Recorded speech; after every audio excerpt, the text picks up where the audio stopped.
Oh, we're on. This is Wendell Coleman coming at you live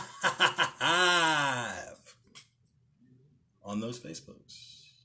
All right. Today, this is just going to be a follow-up from some information that we released last week. There was some information that I forgot to showcase because we are 110% evidence-based.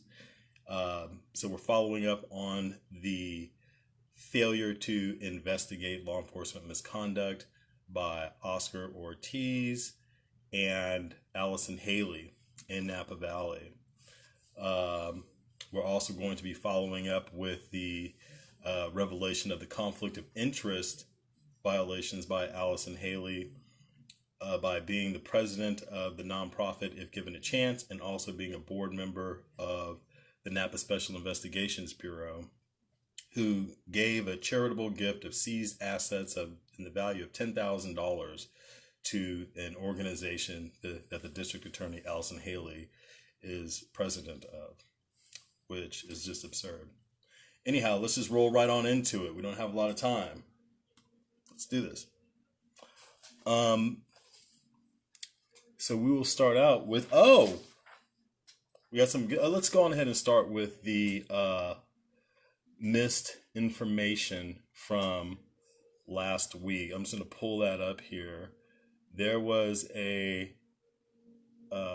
some information that I did not post last week where Captain Gary Pitkin from the Napa Police Department reached out and tried to get assistance to investigate these issues that we're having in Napa. So I'm going to go ahead and show you that document. Here it is. Does this turn around? It does. Let's see if we can zoom in there. Can you guys see that? So this is an official document from Gary Pitkin to Arnold Threets, confidential request for investigative decision. Chief Threets, following up on our phone conversation, I apologize for the delay in getting this request for investigative assistance and summary to you. To recap, a former Napa Police Department sergeant was assigned to our local drug task force, the Napa Special Investigations Bureau, which Allison Haley is on the board of. She's chief of the board. The sergeant resigned effective last month. The attached concerns were brought forth concerning drugs and cash seized by the officer and released to the sergeant, as documented in Napa Police Department 21-001687 report. Both officers indicated the evidence was released to the former sergeant under NSIB case number, etc. That report was never written. The drugs were subsequently located by command staff and booked. The cash is still outstanding. And this is dated September 30th, 2021. Our request centers around a criminal investigation into the status of the estimated $1,700 seized by a Napa Police Department officer and released to the former sergeant. The delay in reaching out is due in part to the delay in getting responses from other agencies, to include but not limited to the Napa District Attorney's Office has personnel assigned to NSIB, including the primary NSIB asset forfeiture detective, and has recused themselves from the criminal investigation. All of them. The district attorney is also the NSIB governing board chair. Let me make sure this is sent. Make sure you get that. California Department of Justice was reportedly consulted and declined to take the case, opining the Napa County's district attorney's office did not have a conflict of interest. So why would she recuse herself? Okay. The Napa Sheriff Department recused themselves as former sergeant is related to a Napa Sheriff Department executive. As we all know, that is the interim sheriff, Oscar Ortiz, the highest ranking official in Napa County. Anyhow, this goes on, and Captain Gary Pitkin is reaching out for assistance to investigate what is going on in NSIB. Official document. Okay. So we failed to put that on last week, and once again, it's very important and imperative for everyone to understand everything we do, everything that we bring will be absolutely fact-based, evidence, paperwork, dates, times, locations. We will have that. And I will go on ahead and point out the probation department, part of their mission statement is we use evidence-based practices. That's a lie.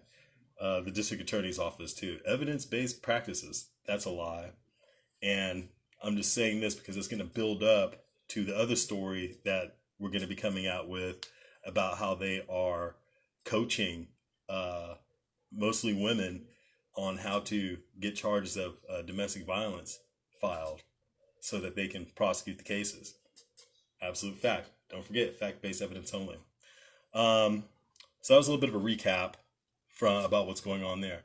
So after we found out about Allison Haley's contaminating or failure to investigate and the conflict of interest because her organization accepted a gift of $10,000 from Napa Special Investigations Bureau, I filed a formal complaint with the Fair Political Practices Commission.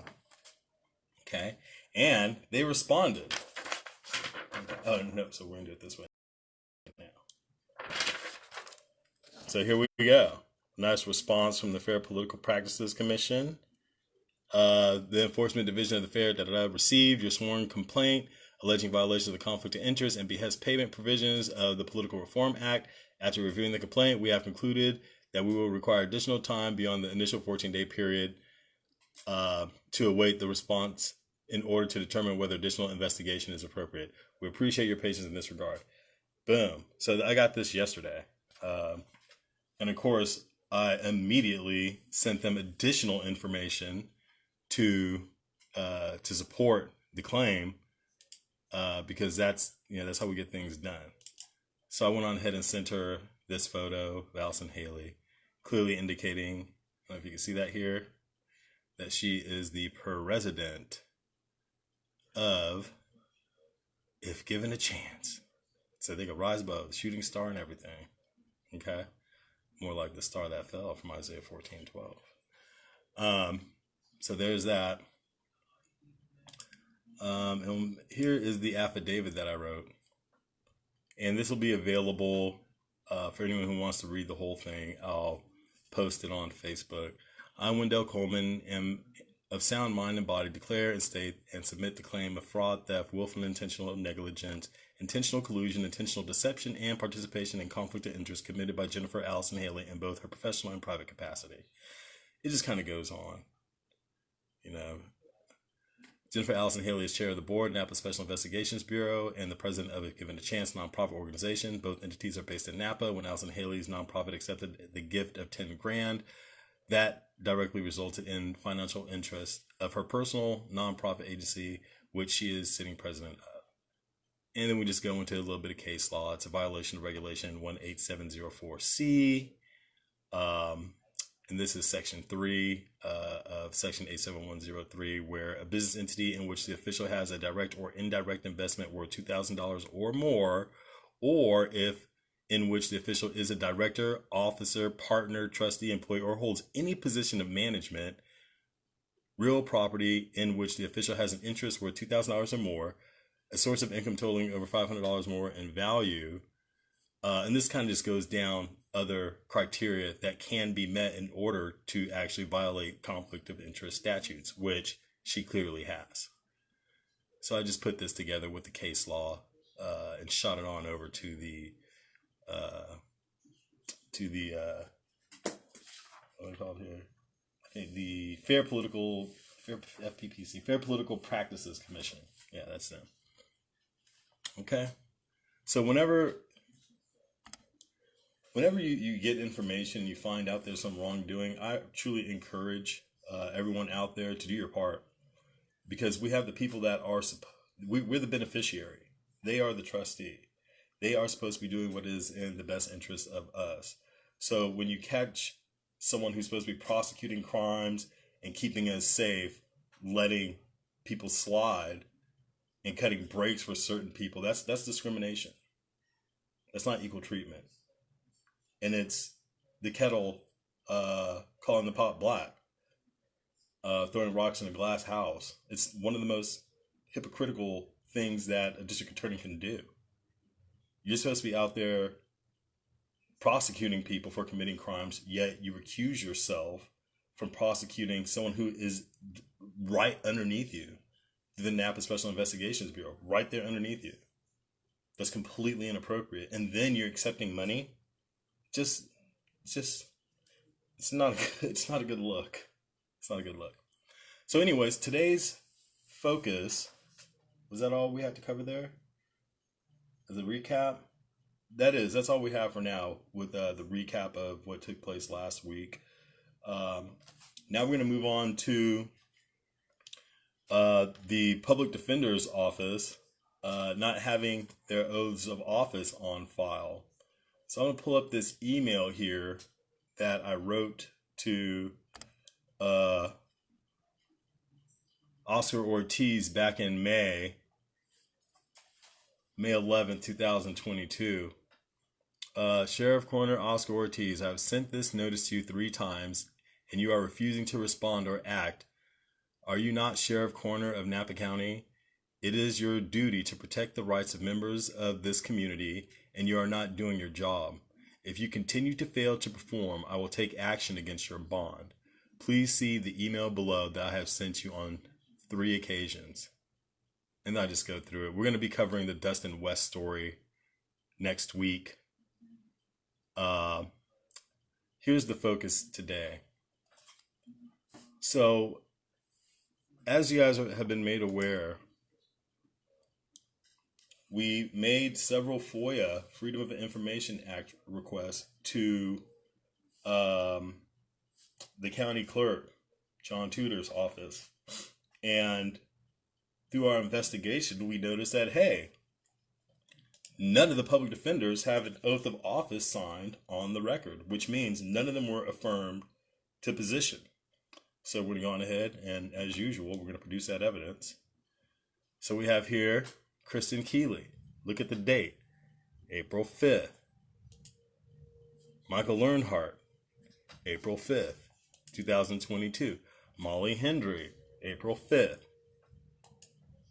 Andrew Higgins, April 5th. It looks like someone literally just went in there and just slapped all of these together. Andy Rubbinger, saying to win. None of our existing public defenders had an oath of office on record.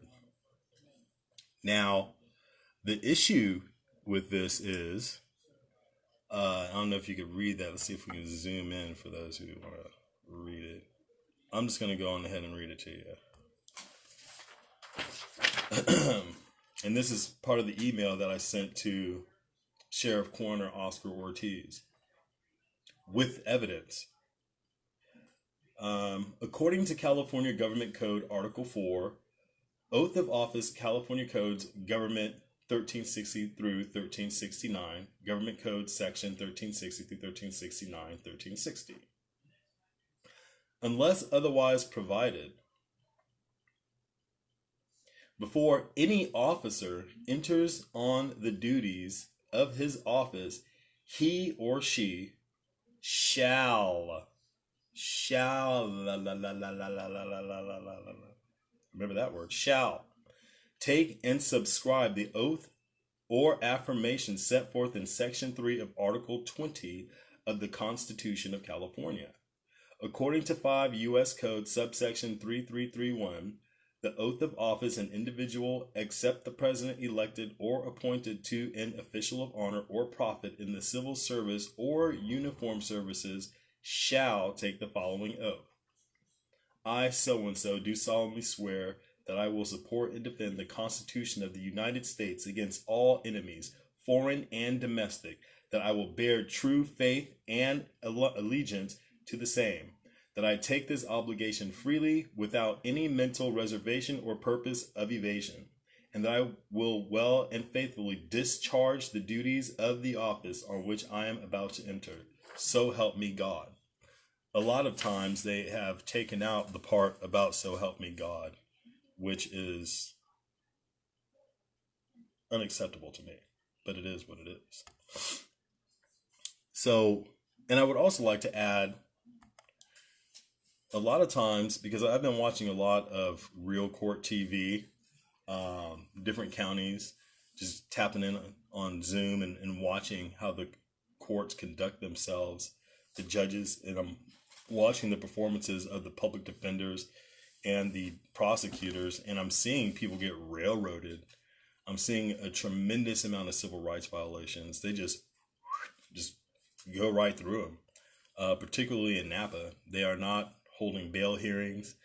They are raising bails without those bail hearings. Public defenders aren't filing 433 motions to have those bail hearings, and we have an absolute right to an affordable bail under the California Bail Reform Act of 2017, under Henry Christie 2001, which states that a bail that is unattainable is equivalent to denial of bail.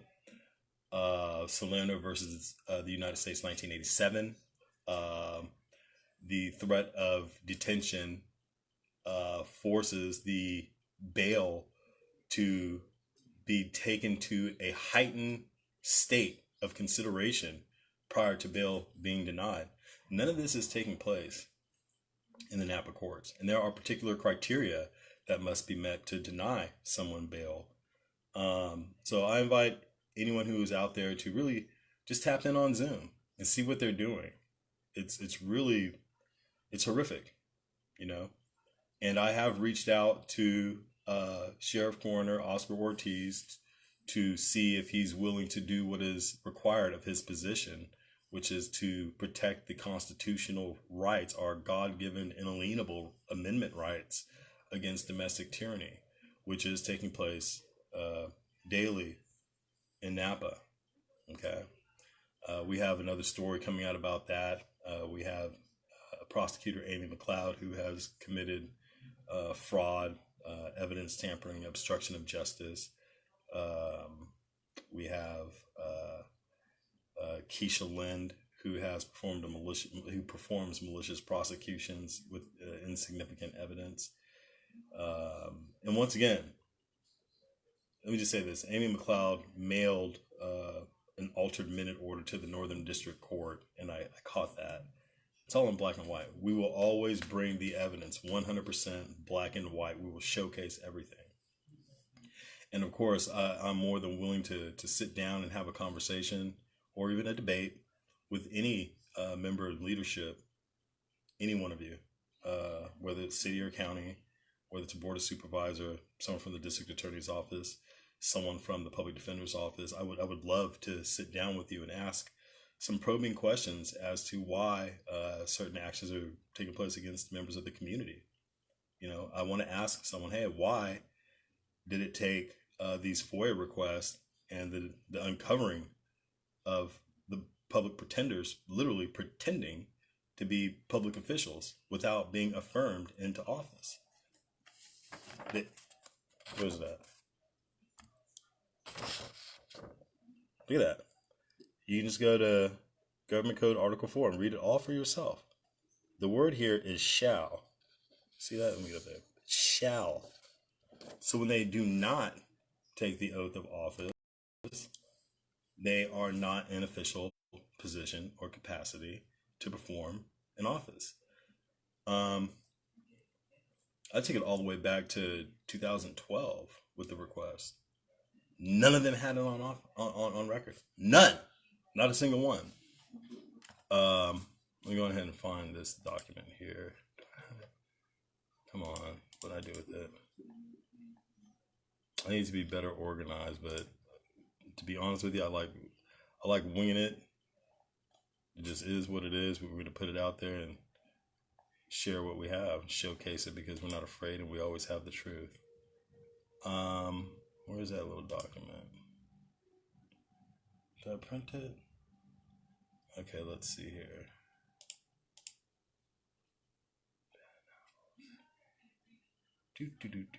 So we're just gonna go right here. County. Is it that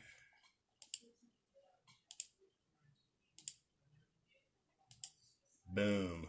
Got it. So this is from a FOIA request that I made for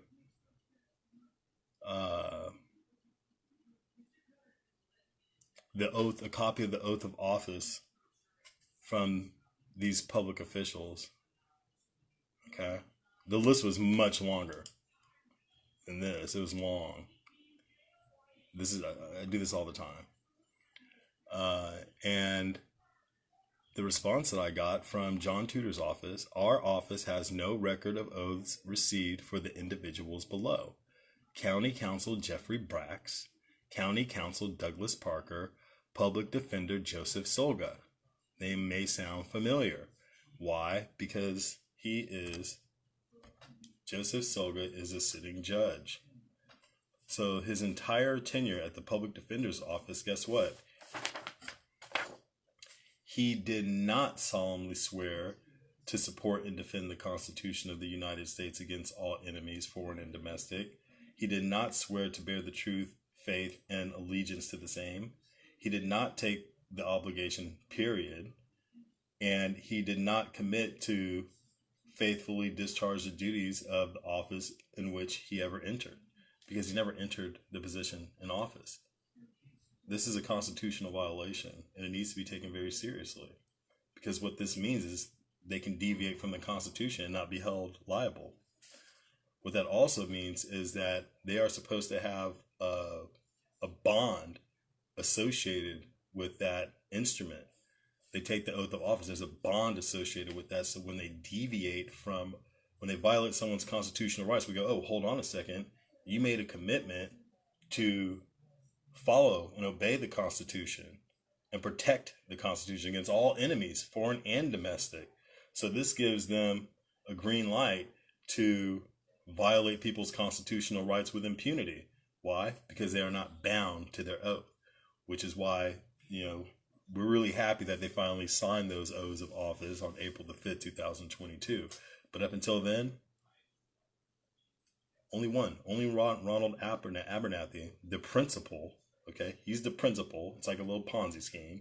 Everyone up underneath him, none of them were obligated to protect our constitutional rights, which anyone who's gone to court in Napa, your rights are violated left, right, horizontally, diagonally, all the way around 360 degrees. It is not funny.